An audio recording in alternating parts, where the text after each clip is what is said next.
not going to take much of your time. I'll be talking for just 5 to 10 minutes. So how many entrepreneurs do we have here? Entrepreneurs? So my name is Sriram and I'm running a cybersecurity company in Puducherry, and this is the only one cybersecurity company which we have. And so I'm basically a cybersecurity researcher. How many of you have iPhones here? iPhone? Okay, so I broke into iPhone. I bypassed the fingerprint security that you have got in iPhones. So, next slide. So okay, so I'm just going to ask you a couple of questions. Am I like louder? I'm just going to ask you a couple of questions. You got to say yes or no, whether it is possible or not. Okay? So how many of you have ever been to ATM? Have you ever seen this receipt that you get? Receipt. Have you ever noticed that account number, the 4-digit number, which is unique to yourself, and the rest of the numbers are like it's bank dependent actually. Only the 4-digit numbers are unique, right? Is it possible to get the rest of the numbers? It's bank dependent actually. Is it possible to get it? It's easy, right? You can get the rest of the numbers. Only the 4-digit numbers are unique. The last 4-digit. Rest of the numbers are easy or not. If you go to bank, you got to only say the 4-digit number, which is the last one. Rest of the number you can get it easily or not. Yes? Yes or no? You can get the rest of the numbers. Only the last 4-digit number is unique to yourself. Yes? Right? So with that 11-digit number, can I, if I go to a CDM, cash deposit machine, if I put your account number, can I able to find your name? Can I able to find your name or not? If I put your account number, 11-digit account number in a CDM, can I able to find your name or not? Yes? With that name, can I able to find your Facebook account? Yes? If I find your Facebook account, do you think it is tough for me to find your email account and phone number? If I am in your Facebook account, is it tough to find me? Is it like, do you think that it will be tough for me to find your email and phone number? Yes or no? Yes or no? No, right? So now I have your first name. Probably if you would have reached to your mom or dad, I have your second name, right? I have your first name, second name, your phone number, and your Gmail account, and also your date of birth with the birthday wishes that you have got, right? Yes or no? Now you go to the PAN card website. You put your first name, second name, and your date of birth. Can you able to find your PAN card number or not? Yes. So you all know how a PAN card looks like, right? Yes or no? So I can find your photo with your Facebook account itself, yes. Okay, so I can just find your face. Now I have your PAN card as well, right?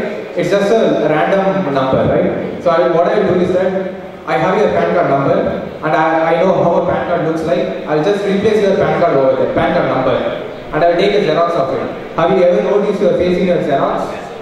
Do you think it's visible? Now I have your phone number, right? As per your PAN card. Now I am going to a local shop saying that my SIM is lost, and this is my PAN card detail. Can I get your phone number or not? Access your phone number. If I get your phone number, can I able to reset your Facebook account? Yes. Can I able to reset your bank account, Gmail account, your whole business with the phone number and Gmail account? Can I able to download your Aadhaar card? Yes. Now where is the security? So this is what we do. Clear with this? Stories are worth sharing, but privacy is not. That's why I'm saying. So the next slide. I'll just complete it as soon as possible. The journey. Actually, we started a company called PrimeFort in Puducherry long, but it's been like one year. Next slide. So what I do is like, I'm in this field for the past 10 years. I'm 20 now. I started when I was 11, and this is the college where I have started everything from. This is the college where I have started my awareness program, and this is where I found my co-founder, my COO, my team which I have right now. So when I was studying 11th standard, I was working for a company called Defense League, and my salary was 80,000. I was not having degree, I was having nothing. I learned everything from computer. I'm using computer since the age of 3. So I learned every hacking that I'm doing right now with the help of computer. And there is this course called CEH, OACP and all, which might probably be, you will have to pay at least 2 to 3 lakhs for that. But I learned everything with the GPRS internet that I had. GPRS. You must be knowing this Reliance Net Connect Plus and all. It will take 2 days to download 3 GB file. Yes. So that's where I have learned everything from. Next slide.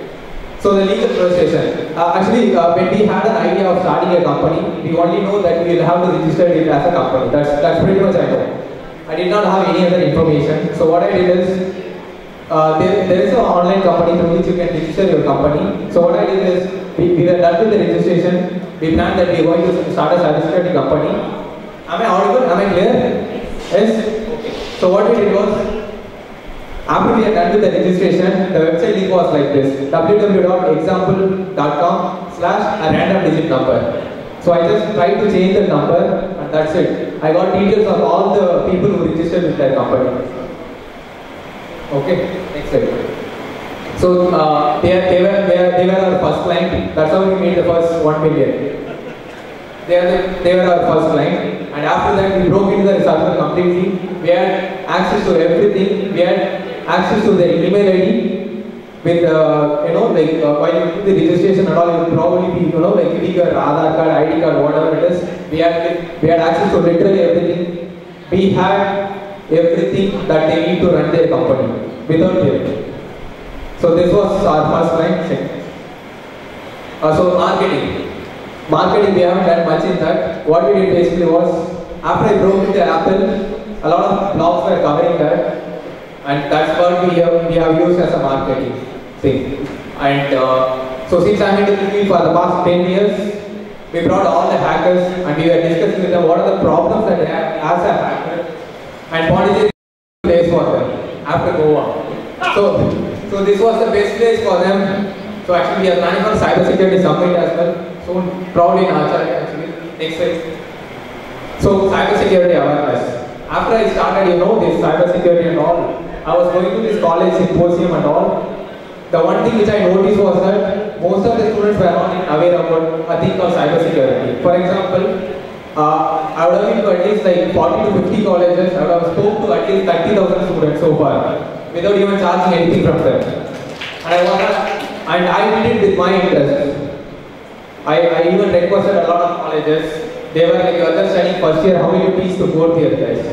But I was teaching students in Madras University last year as well. I mean, two years back I was taking class for PG and all, and I was studying in first year, right? So the problem with most of the colleges here is the fact that, it's my opinion, I'm not telling anyone else, the problem with the HODs, they say what the student is capable of and what the student is capable of not.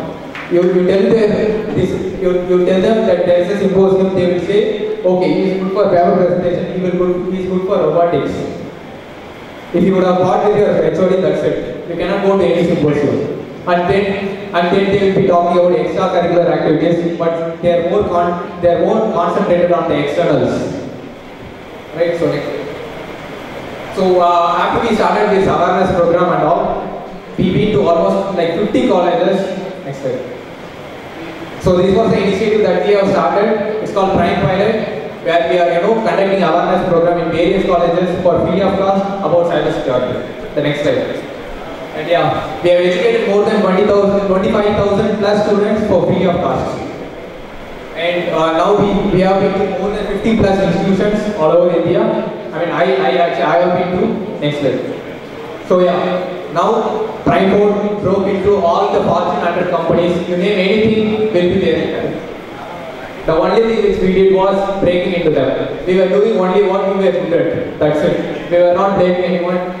We were not doing anything. We were only doing hacking. That's pretty much we have done. And that's what we are doing right now. We take care of security enterprises. And so right now we have more than 70 plus security researchers around the world. And that's the next slide. So this is our team. Probably you would have noticed it. Philip and Arian was one who is taking care of the operation now. And Patrick is one who is taking care of all our education initiatives. Next slide. And John said he sings well, so he's the one who will entertain us. And today is sitting here is a creative head of what are the creatives that you have seen so far. And Caleb is a boxer, the guy who helps us, whenever we get into emotional breakage and all. And Hridesh, I don't think so, you must be knowing him. So what is the common thing here? In the team, I found everyone from Achariya. This is where I started my first free awareness program. This is the first college which gave me opportunity. and that is where I'm actually feeling happy for you. Next slide. So yeah, we don't know whether we will be successful after 5 years or not, but we built a great family, and that is more than enough, I would say. We don't know whether we will fall or not. I don't really care about it until we get money to have coffee in the night. That's it. So next slide. So thank you. That's it.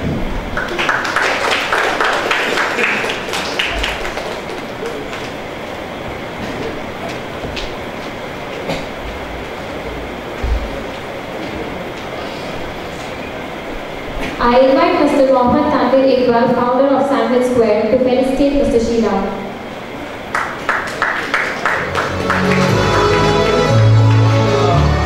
So how many of you know Vivekananda school?